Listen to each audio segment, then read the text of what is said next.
Hello, Life Group Leader. Greetings to you wherever and whenever you might be watching this.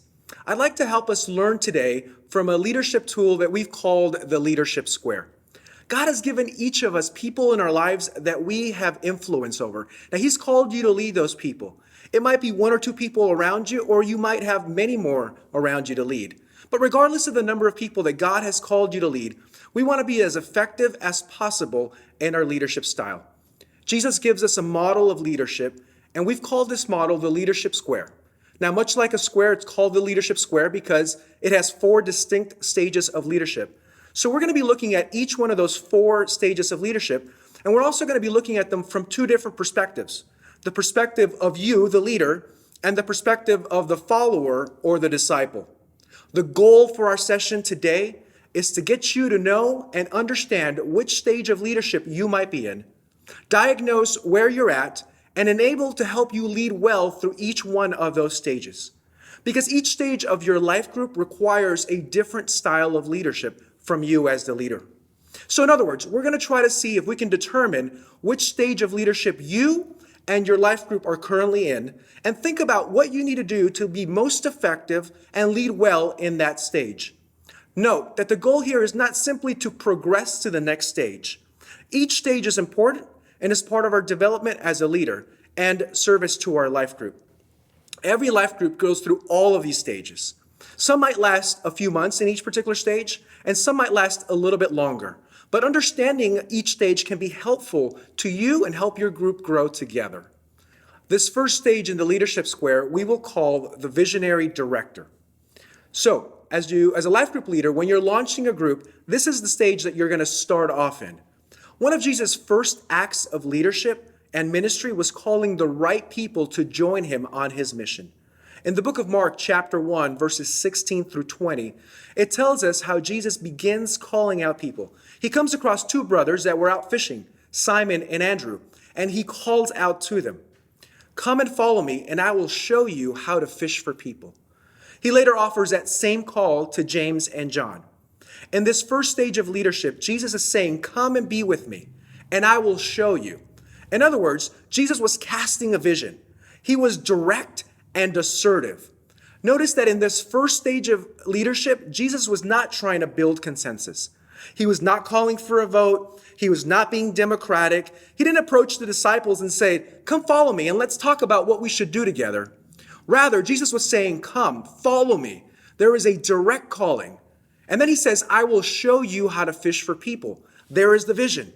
There's a lot of direction that Jesus is giving, but not very much explanation. On the other end, the disciples follow Jesus with lots of confidence and with lots of enthusiasm, but they had very little idea of what they were actually getting into because they lacked the experience and they lacked the competence. Most life groups are going to begin this way. A leader, like you, will catch a vision for what you'd like your life group to be. And the next step is to begin inviting others to join you in this mission. So you reach out to people, you invite them, you're excited, they're excited. At this stage in leadership, you're doing most of the work. You're leading the group sessions. In between sessions, you're calling people, you're texting them, you're emailing them.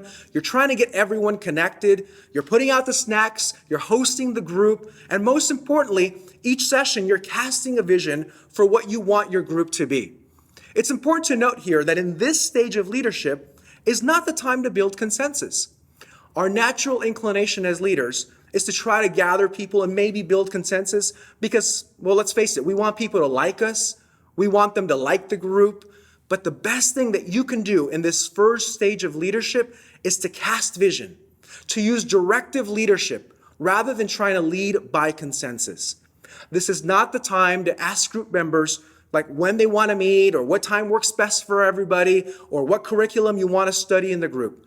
Rather, this is the time for you as the leader to say, "This is when we're going to meet, and this is what we're studying. Come and be with us."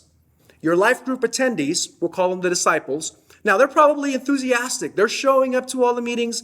They're responding to all your texts, to all your emails. Again, they're feeling energetic and enthusiastic about the group. But there's not much else that they're contributing at this stage. This first stage in a life group, we can often refer to as like the honeymoon stage because everyone's excitement is high. One of the tools that I like to use in this first stage is to set a vision and to repeat it often, every time the group meets. So for example, when I lead a new men's group or a new men's huddle, I will begin each session for the first 5 weeks or so by saying, this is the why that we are meeting. This is why you chose to join the group. And you keep that vision out in front of everyone to help set their hearts for what the group is about to be. Now we can summarize this first stage of leadership as, I do, you watch. The second stage in leadership, of Leadership Square, we're going to call pastoral leadership. This is oftentimes also referred to as the conflict stage, but we'll get to that in a few moments. In Luke chapter 12, verse 32 and beyond, Jesus is he's sensing that his disciples were feeling anxious about their future, specifically concerning their financial well-being. Remember, these disciples had just left everything. They left their jobs, they left their families to follow Jesus. Jesus looks at them and he addresses this uncertainty by being pastoral in the face of possible discouragement.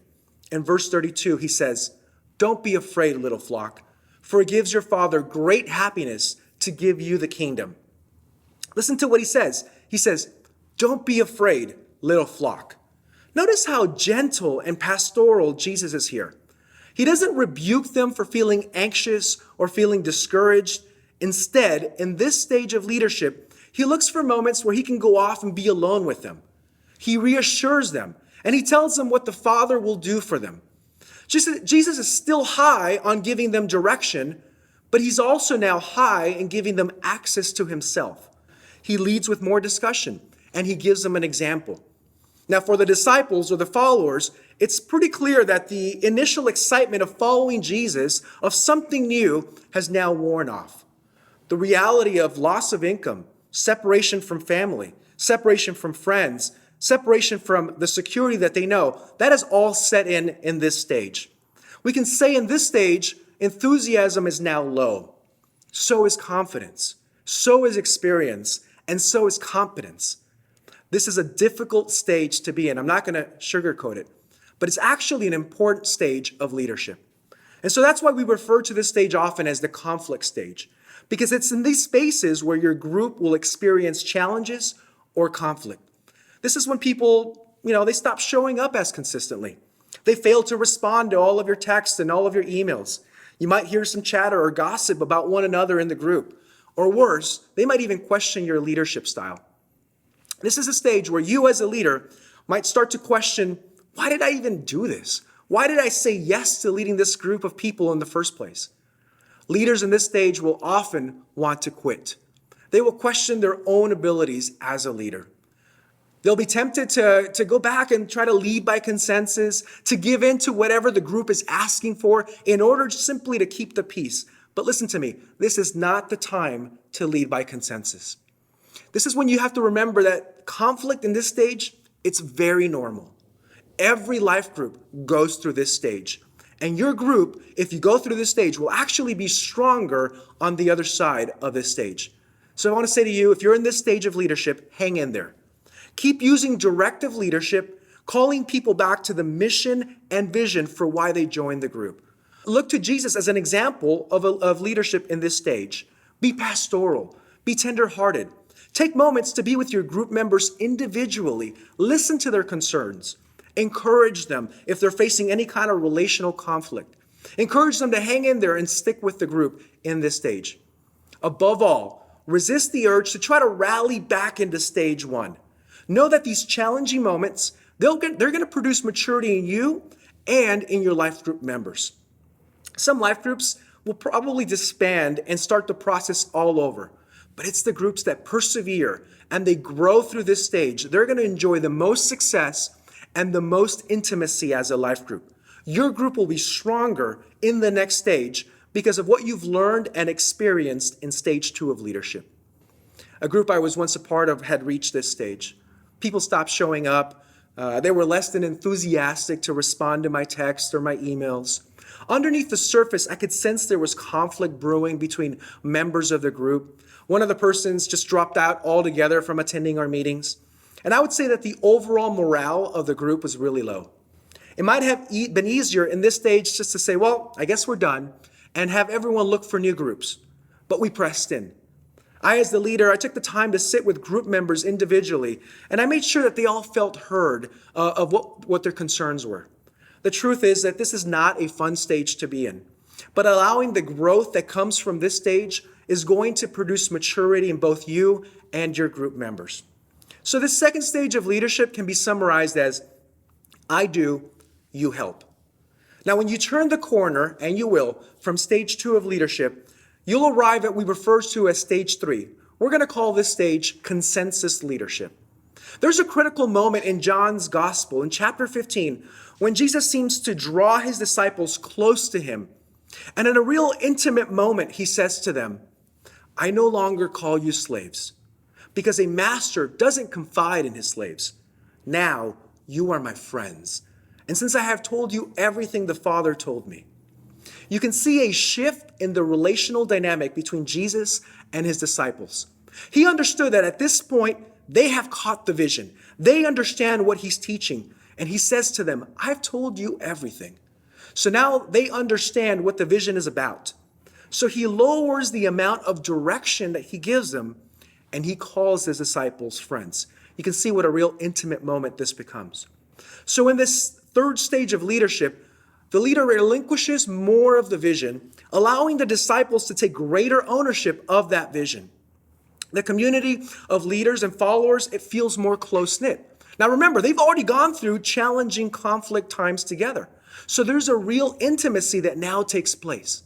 The leader is still high in discussion, still high in access, but now is also high in consensus. The disciples have a greater voice. So naturally, the amount of direction the leader gives is lower.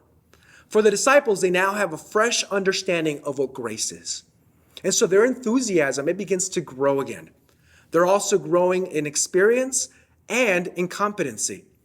There is a sweet moment that a life group can get into when you as the leader don't feel like you're just not a leader, but now you're actually getting to meet with your friends. You sense that some of your group members, they might be capable of actually leading the discussions, and you might feel more at ease in allowing them to step into critical leadership roles. The group community feels more close-knit. A few years ago, a married couples life group that I was a part of reached this stage in the leadership square. I offered the group members various options as to what curriculum we could study next. At this stage in leadership, you can build consensus between your group members because they've reached a level of maturity to handle that kind of consensus. Group members have now allowed themselves to learn how to trust. They trust each other, but they trust in God's sovereignty as well. They are more confident and they're more enthusiastic. So this third stage of leadership, we can summarize it as, you do, I help. Finally, the fourth and final stage of the leadership square, we're going to call delegation leadership. One of the final times that Jesus appears to his disciples following his resurrection, he gives them the following instructions. He says, therefore, go and make disciples of all the nations, baptizing them in the name of the Father and the Son and the Holy Spirit. Following his resurrection, Jesus begins to reduce his time with the disciples. He doesn't hang out with them as much. He shows up in surprising and unexpected ways, and he delegates most of the kingdom work to them. Here we see that the leader is now low in direction, low in example, and low in explanation, and he is high in delegation. Jesus' disciples have just witnessed his arrest, his crucifixion, and resurrection. And just as Jesus said he would come back as the resurrected Lord, now they have a newfound confidence that it's not in themselves or their abilities, but their confidence comes from knowing that God will do what he has told them he would do. A disciple in this stage, therefore, is now high in enthusiasm. They're high on confidence. They're high on experience and high on competence. In a life group setting, this might be where you as the leader begin to pull away from the leadership of the group. You've learned to trust and delegate all group responsibilities to the group members. You have potentially identified maybe a new leader and handed the authority of leading the daily workings of the group to that person. Now, it might be hard for you to think about the time where it is right for you to consider multiplying the group and taking on a new leadership assignment, but this might be that time. Remember, Jesus was always with his disciples, but now in a different way. So it might be that you might remain friends with your group members, but you're not a part of their regular group meetings. I have seen groups become larger and larger, and they grow in maturity, and so naturally comes a time where they're going to multiply as a group. Every year or so, they might have a larger group event, like a picnic or something fun, a social event. And this is a great way to remain connected, but not involved in the day-to-day operation of the group. So we can summarize this final stage as you do, I watch. So hopefully you've been tracking with me over the last few minutes. If you were able to diagnose what stage of leadership you and your group members are in, the question is, what would you say? What stage of leadership are you and your group members in? Are you in stage 1 where you're doing all the activities, setting the vision, everyone is enthusiastic but not very confident?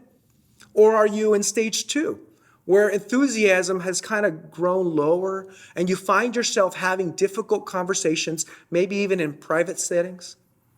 Or are you in stage 3, where your group members have weathered some tough times? They've persevered, and they're now in a place where there's a greater sense of trust and a greater sense of consensus. Or do you find yourself in the final stage, stage 4, where you find yourself spending less time with the group, but you've been able to confidently delegate group responsibilities to the group members? So how might you best serve your group in the stage that you're currently in? And I'll ask you one question.